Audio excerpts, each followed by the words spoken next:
نبينا محمد خاتم الأنبياء وإمام المرسلين والتابعين له بإحسان إلى يوم الدين.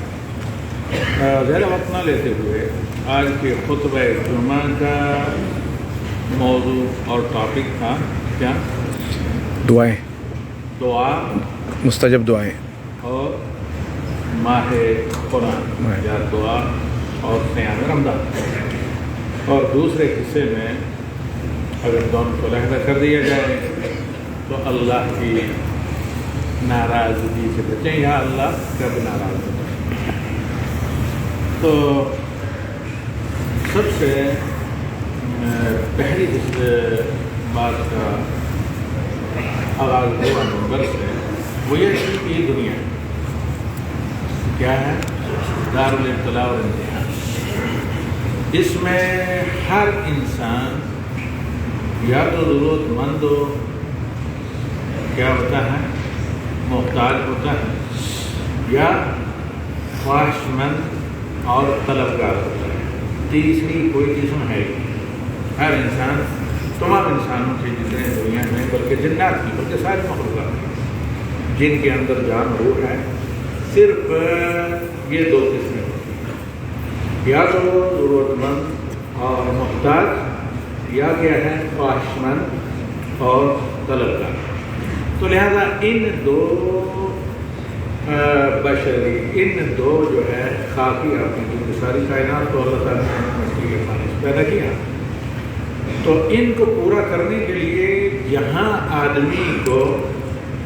اپنی مشکل کا حل، اپنے رنج غم کا مداوع اور اپنی تکلیف سے عافیت اور آرام اور اپنی حاجت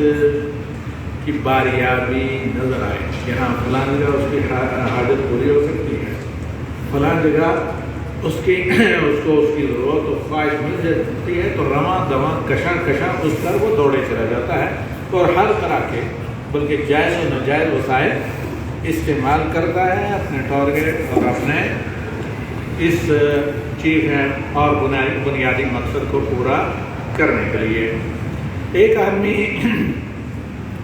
مریض و بیمار ہے، اس کو شفا کی تلاش ہے. ایک ابتلا اور پریشانی سے گزر رہا ہے، اسے عافیت و آرام و سکون کی تلاش ہے. ایک آدمی مالی طور پر کمزور ہے، فقر و مسکینی کا محتاج ہے، اسے چاہیے کہ کہیں سے مصدر رزق اسے مہیا ہو. الغرض کوئی آدمی اسی میدان میں کہیں نہ کہیں کمزور یا ناتواں ہے یا ویک ہے، تو اسی فیلڈ میں چاہتا ہے کہ اس کی حاجت روائی ہو اور مشکل کشائی ہو. تو آخری اس مقدمے میں یہ بات تھی کہ ہر جگہ مارا پھرتا ہے بندہ، لیکن اکثر اس در کو، اس دروازے جہاں اس کی حاجت روائی بھی ہوتی ہے، مشکل کشائی بھی ہوتی ہے، دودکارا بھی نہیں جاتا، بلکہ وہ ذات جب آپ اس سے مانگیں تو وہ خوش ہوتی ہے، اور نہ مانگیں تو تب ناراضگی کا سامنا کرنا پڑتا ہے. بہت چھوٹی عمر میں تیسیر العزیز حمید ایک مشہور شرح ہے کتاب توحید صدیوں پرانی، اس میں بہت چھوٹی عمر میں شعر میں نے پڑھا تھا، اور وہ یہ جو ابھی آپ کے سامنے خطبے سے پہلے کا مقدمہ بیان کیا ہے، اس کو صرف ایک بیت کے دو مصروں میں جمع کر دیتا ہے کہ یا من بلیت ببلیۃ فاصبر لها، یا من بلیت ببلیۃ فاصبر لها، یا من بلیت ببلیۃ فاصبر لها، صبر الکریم فإنه بك عالم، فإن شکوت إلی ابن آدم إنما تشکو الرحیم إلی الذی لا یرحم. کہ پریشان حال، ضرورت مند حال اور رنج و غم میں مبتلا شخص صبر سے کام لے اور کیا کر دے، یہ ایمان رکھ کہ وہ اللہ جو حاجت روا بھی ہے، مشکل کشا بھی ہے، وہ تمہاری اس پریشانی سے واقف ہے، خبردار ہے، اللہ اسے جانتا ہے. اور اگر تم آدمیوں کے سامنے اپنا شکوہ رکھو گے، بھائی شکر پہلے اپنے آدمی، اگر بنی آدم کے سامنے آپ اپنا شکوہ پیش کریں گے کہ ایسی ہے، تشکر الرحیم الذی لا یرحم، اس ذات کا شکوہ، اس اللہ رحیم کا ان کے سامنے شکوہ کر رہے ہیں جو آپ کی پریشانی پر کچھ زیادہ ہوں گے ان کو رحم نہیں آئے گا. تو لہذا شکوہ بھی کرنا ہے تو اللہ کے سامنے کریں. حقیقتاً یہ بحث پورے آج کے خطبہ جمعہ کا خلاصہ ہمارے افراد کے سامنے پیش کر دیتا ہے. تو اس کے بعد یہ کہا کہ لیکن بندہ اس دروازے کو اکثر کھٹکھٹانا بھول جاتا ہے جہاں اس کی ہر ضرورت پوری ہوتی ہے. وہ کون سا دروازہ ہے؟ الباب الذی لا یغلق. وہ دروازہ جو کبھی بند نہیں ہوتا. اللہ رب العالمین کا دروازہ بار بار دعا کریں. اس لیے امام ابن قیم غالباً کہتے ہیں کہ جب دروازہ بار بار کھٹرایا جاتا ہے وہ ضرور کھلتا ہے پھر اس ذات کا کہ جو بار بار اس کو ناز کرنے سے وہ خوش ہوتی ہے. وہ ذات اللہ رب العالمین جبکہ اللہ تعالیٰ ناراض نہیں ہوتا. اور 3 دفعہ سے زیادہ کہیں کھٹکھٹا کر دیکھیں تو کیا جواب ملے گا؟ مخلوق کی طرف سے. تو اس لیے مخلوق کے بجائے خالق جو رب بھی ہے، الہ بھی ہے اور ہمارا اسماء و صفات سے متصف بھی ہے جیسے اس کے شاعران شاعر ہیں وَلِلَّهِ الْأَسْمَاءُ الْحُسْنَىٰ فَادْعُوهُ بِهَا وَذَرُوا الَّذِينَ يُلْحِدُونَ بِأَسْمَائِهِ. اب ایک بڑی اہم بات جو آپ کے سامنے مجھے آپ لوگوں کو مد نظر رکھتے ہوئے ٹائم بھی دیکھنا پڑ رہا ہے. کوشش کر رہا ہوں کہ اس کو بہت زیادہ ایجنیکٹر صرف مختصر وقت میں پیش کیا جائے کہ اللہ رب العالمین نے جہاں ماہ رمضان کے روزوں کی فرضیت، احکام، اہمیت کو بیان کیا ہے وہیں درمیان میں اللہ تعالیٰ نے ایک اپنے بندوں کو بشارت دی ہے. اور اللہ کوئی کام حکمت سے خالی نہیں ہوتا، علیم و حکیم. اور یہ اللہ تعالیٰ کا کلام ہے قرآن کریم غیر مخلوق. آپ کو پتہ ہے کہ آغاز کس آیت سے ہوا تھا؟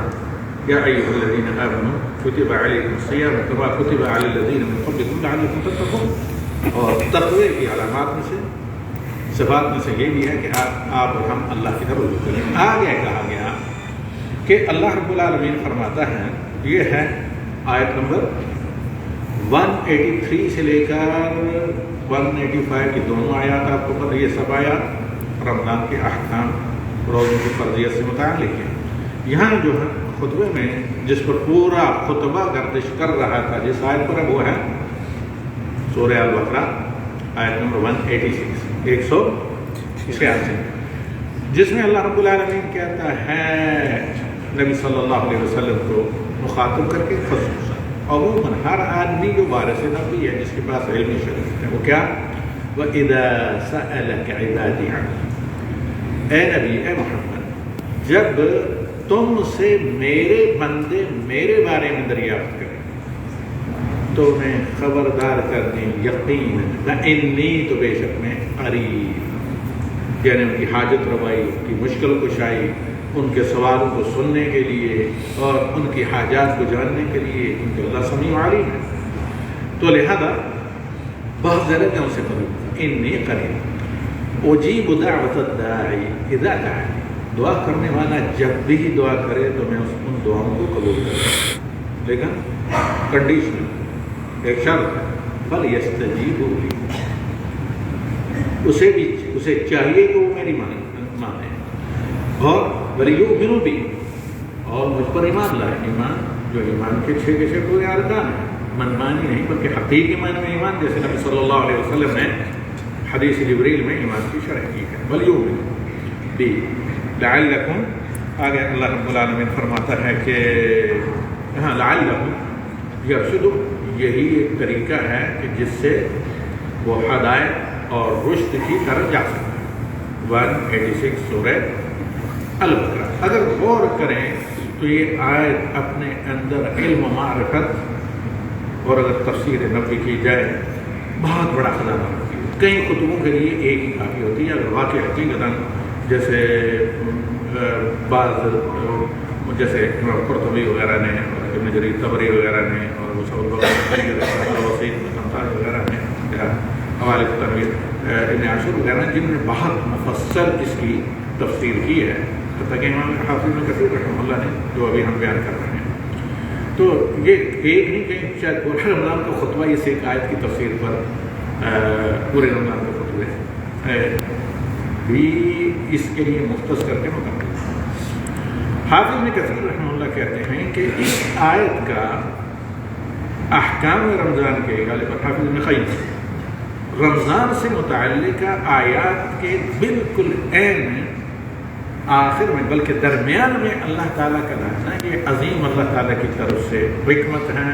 اور اللہ تعالیٰ کی طرف سے اپنے بندوں کو ایک میسج ہے، لیکن کن کے لیے یہ تدبر آیات ہے جو غور و فکر کریں اللہ تعالیٰ کے کلام پر۔ وہ کیا کہ جب بھی اللہ سے دعا کی جائے تو دعا تو قبول ہوتی ہے، لیکن یہ ماہ رمضان اور شہر قرآن جو ہے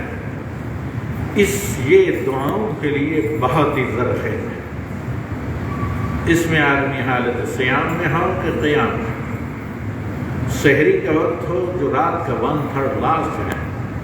آخری رات کا حصہ ہے، آدھی رات کا، یا پھر آپ تلاوت قرآن میں ہوں، کوئی بھی خلق خیرات کر رہے ہیں، کوئی بھی کام ماہ سیام شہر قرآن میں آپ کرتے ہیں تو اس میں دعاؤں کی قبولیت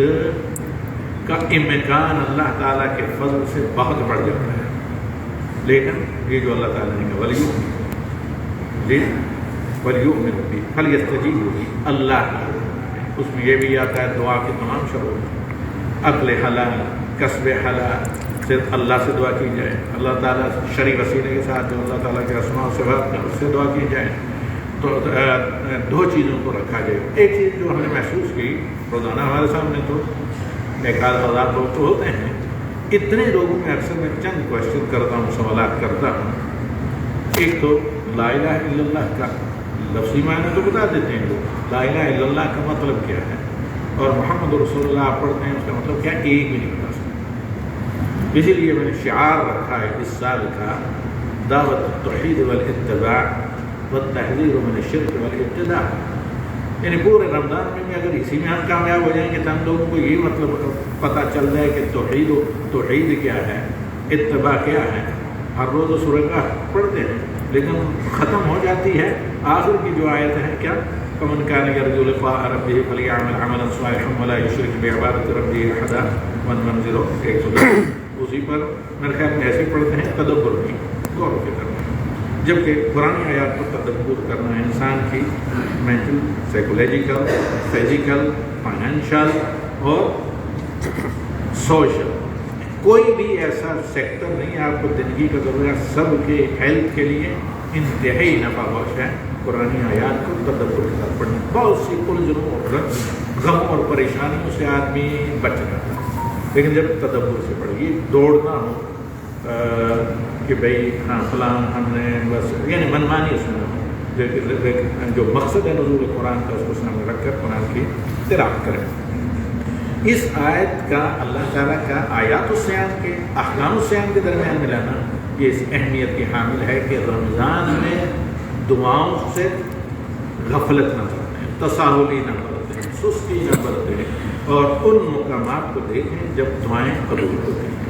اس میں اللہ رب العالمین سے کثرت سے کیا کریں، دعا کریں۔ آگے چلو، پہلے میں نے کہا تھا میں کوشش کروں گا کہ وقت آپ لوگوں سے زیادہ نہ لیا جائے۔ اللہ رب العالمین نے آیت نمبر یہ جو ہے سورہ غافر کی آیت نمبر 6063 میں اللہ رب العالمین کہتا ہے، قال رب، نوٹ کر لو کہ یہ تمہارا رب کہہ رہا ہے، ایک ایک لفظ پر اگر غور کریں تو اپنے اندر کلام الہی بہت بڑا معنی ہے۔ بات کہا جس نے رب کا معنی خالق، جو خالق ہے تو مالک کون، وہی وحدہ لا شریک لہ۔ پھر مدبر، رب کا یہ 3 معنی، خالق، مالک اور مدبر، یعنی حاجت روا مشکل۔ قال ربکم ادعونی، فرض کیا کہ تم مجھ سے دعا کرو، دعا کرنا فرض ہے، نماز بھی دعا ہے، جسے امام حسین رحمہ اللہ کو قول پیش کیا کہ دعا کے دوست میں دعا عبادت، جتنی عبادات آپ کرتے ہیں وہ دعا میں شامل ہے، اور دعا المسئلہ جو اپنی حاجت روائی مشکل کشائی اللہ سے مانگتے ہیں، اس کو کہتے ہیں دعائے طلب یا دعائے ثواب، دونوں کی دونوں عبادت ہیں اور دونوں کی دونوں موضع عبادت ہیں، بلکہ عبادت دعا کے بغیر ہوتی ہے۔ چاہے آپ اللہ اکبر سے لے کر السلام علیکم تک آپ نماز کو دیکھیں، کوئی بھی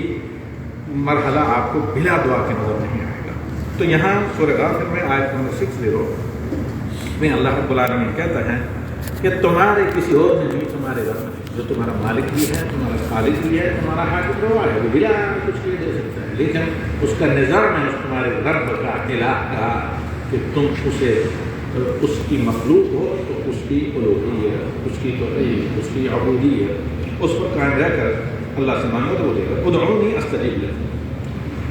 تم دعا کرو میں دعا ضرور قبول کروں گا۔ اب اگر پرانی آیات پر کوئی تدبر کرتا ہے تو اس سے یہ ٹینشن یا یہ پریشانی نہیں ہونی چاہیے کہ اتنے زمانے سے دعا کرتا رہا، دعا کرنے میں کوئی فائدہ نہیں، ہماری تو سننے کی جاتی ہے، ہماری سنتا ہے بھلے یاد نہیں، یہ شیطانی بول بھلے سے ہم کیوں نہیں، جب اللہ تعالیٰ کہتا ہے اولئک الذین ھداھم اللہ فبھداہ مقتدی، یہاں دل القدر نبی اللہ کے کہتے ہیں زکریا ولم اکن بدعائک ربی شقیا ربی انی وہن العظم منی واشتعل الرأس شیبا ولم اکن بدعائک ربی شقیا، کہا یہ زندگی بوڑھا ہو گیا، بعد سے خیر ہو گیا دعا کرتے کرتے، لیکن پھر بھی دعا کر کے یہ نہیں ہو سکتا کہ نامراد حضرت ابراہیم لمبے عرصے تک تھوڑا کر اور ہمیشہ دعا کرتے ہیں، کبھی مایوسی کا شکار ہو جائے، کیونکہ ہمیں ایمان ہونا چاہیے اللہ نے حکم دیا۔ پہلی چیز، اللہ کسی ایسی چیز کا حکم نہیں دیتا جو بندوں کے لیے ناممکن ہو کر سکے، لا یکلف اللہ نفسا الا وسعہا، جب حکم دے گا تو وہ بندوں کی طاقت کے اندر ہوتی ہے، اس کو افورڈ کر سکتے ہیں۔ پھر جب اللہ وعدہ کرتا ہے میں قبول کروں گا تو اب آپ کو یہ فکر نہیں ہونی چاہیے کہ ہاں میں نے جو مانگا تھا وہ نہیں، اللہ نے ضرور قبول کیا ہے، کس لیے قبول کیا ہے، اس کا جواب نبی صلی اللہ علیہ وسلم نے دیا ہے، خطبے کے دوسرے حصے کی طرف ہم آتے ہیں تو آپ لوگ جانتے ہیں۔ پھر اللہ تعالیٰ نے دعا نہ کرنے والوں کو متکبر کرا، آگے اللہ تعالیٰ کہتا ہے کہ ان الذین یستکبرون عن عبادتی، اسے یہ معلوم ہوا کہ دعا اسے یہ معلوم ہوا کہ دعا نہ کرنا یا اللہ کی عبادت نہ کرنا یہ متکبرین کا شان ہے، اور متکبر دنیا میں بھی رسوا ہوتے ہیں، آخرت میں فرق ہوتی ہے۔ الحمدللہ الذی عافانا عما ابتلی بہ کثیر من الناس وفضلنا علی کثیر ممن خلق تفضیلا۔ ان الذین یستکبرون عن عبادتی سیدخلون جہنم داخرین، یعنی جو دعا نہیں کرتے یا جو میری عبادت فرض کردہ پر وہ نہیں کرتے، جو تکبر کرتے ہیں میری جبروت الوہیت کے سامنے، جو میری صفتوں میں سے ایک بڑی صفت کو اپنے اوپر لاگو کرنے کی کوشش کرتے ہیں، قارون حامان فرعون دیگر شیاطین کی طرح، تو اللہ تعالیٰ کہتا ہے کہ سب کو ایک ہی بنڈل بنا، سب کو ایک ساتھ فوج جہنم میں کیا اوندے منہ پھینک دیا جائے گا، اللہ اجرنا۔ اس کے بعد شروع خطبے میں آپ نے سنا کہ یہ بیمار اور دوسرا پریشان حال اور دوسرا کسی امتحان اور مسئلے سے، دوسرا کسی کوئی گھریلو تجارتی پریشانی سے گزر رہا ہے، تو کیوں نہیں اللہ تعالیٰ کے ان فرامین پر غور کرتے ہیں۔ سورہ یہ ہے نمل آیت نمبر 62، جس میں اللہ رب العالمین کہتا ہے کہ امن یجیب المضطر اذا دعاہ یکشف السوء، آخر بنا کون ہے جو غم زدہ، رنجیدہ دل، پریشان ہاتھ اور مشکل میں گرے ہوئے، ہر طرف سے پرابلم اور پریشانی میں گرے ہوئے انسان ہو، مردن ہو، جن ہو، اس کی پریشانی میں اس کی دعا کو قبول کریں، جب بھی دعا کریں، اس کے لیے شرط مسلمان ہونا، نیک ہونا، کوئی چیز، چند چیز، والدین چاہے کافر بھی ہوں، چاہے وہ گنہگار بھی ہوں، خالی اللہ چاہے اللہ کے نافرمان، تو ان کی اولاد کی حق میں دعا ہو یا بدعا ہو، مضطر، مجبور ہو یا مظلوم، چاہے وہ کافر ہی ہو، کیسا بھی ہو، کیونکہ اس کے سامنے اللہ کے علاوہ کوئی مطلب سہارا نہیں ہوتا، ان کی دعائیں قبول ہوتی ہیں۔ تو اللہ تعالیٰ کہتا ہے من یجیب المضطر اذا دعاہ یکشف السوء، دکھ کو، درد کو، رنج کو، بیماری کو، پریشانی کو، مصیبت کو، جہاں جو روائی کی ضرورت ہے، مشکل کشائی کو، ان تمام پریشان حال کی ان دعاؤں کو کون قبول کر سکتا ہے؟ وَيَجْعَلُكُمْ خُلَفَاءَ الْأَرْضِ، کہ اللہ نے تمہیں کیا ایک بدماش قوم زندان کو ختم کر کے زمین میں تمہیں اللہ نے آباد کیا ہے، تو کیا لا الہ الا اللہ اگر وہ کریں، یعنی دعا کے لیے شرط ہے کہ وہ مبنی بر ہو، آپ وسیلہ سے بھی دعا کریں تو اللہ کے اسماء و صفات کہا جاتا ہے بل اللہ اسماء الحسنی ختم الہ یہاں اللہ رب العالمین نے کہا الہ مع اللہ، کیا اللہ کے علاوہ کوئی اور بھی بات کا رکھ سکتا ہے؟ یہ کیا اسماء میں کہنا ہے؟ نو نیور،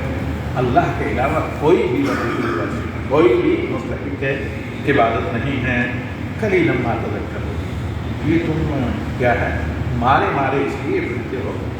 کہ تم غور و فکر نہیں کرتے، قرآن آیات سے نصیحت نہیں کرتے، اگر پکڑتے تو پھر تم توحید پر قائم رہتے، تمہاری دعائیں بھی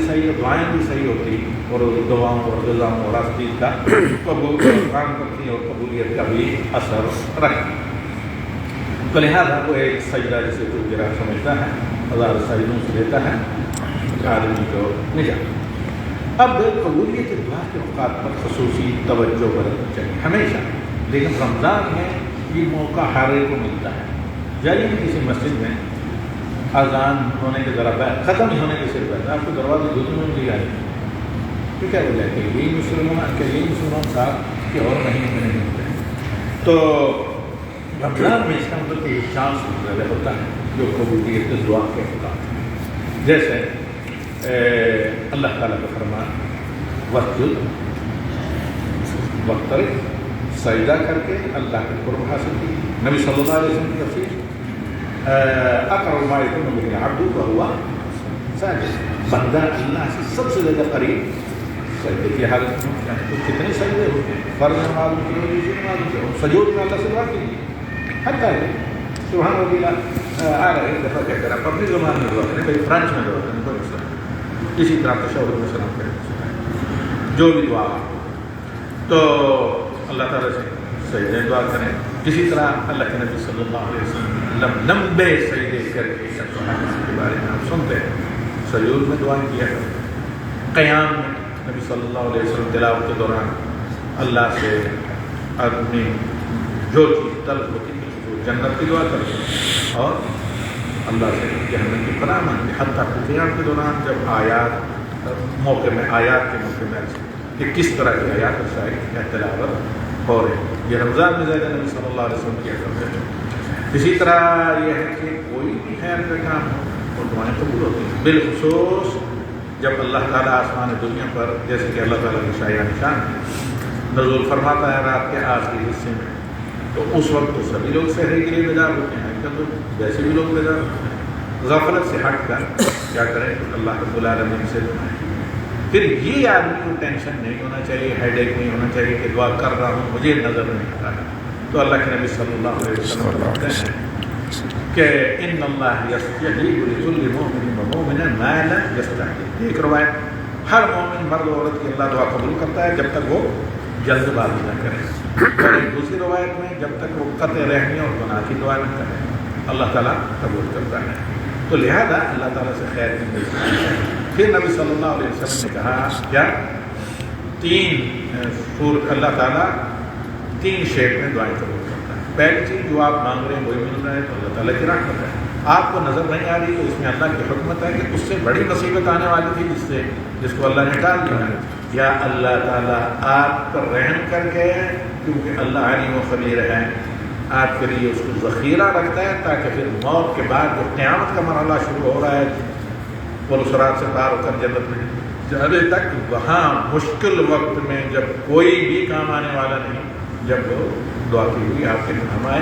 اسی پر ہم دعا کرتے ہیں، ٹائم کے لیے اوور ہو گئے۔ صلی اللہ علیہ نبی وآخر دعوانا الحمد للہ رب العالمین والحمد للہ الذی بنعمتہ تتم الصالحات وعلی خاتم انبیائہ وإمام رسلہ والصلاة والسلام علی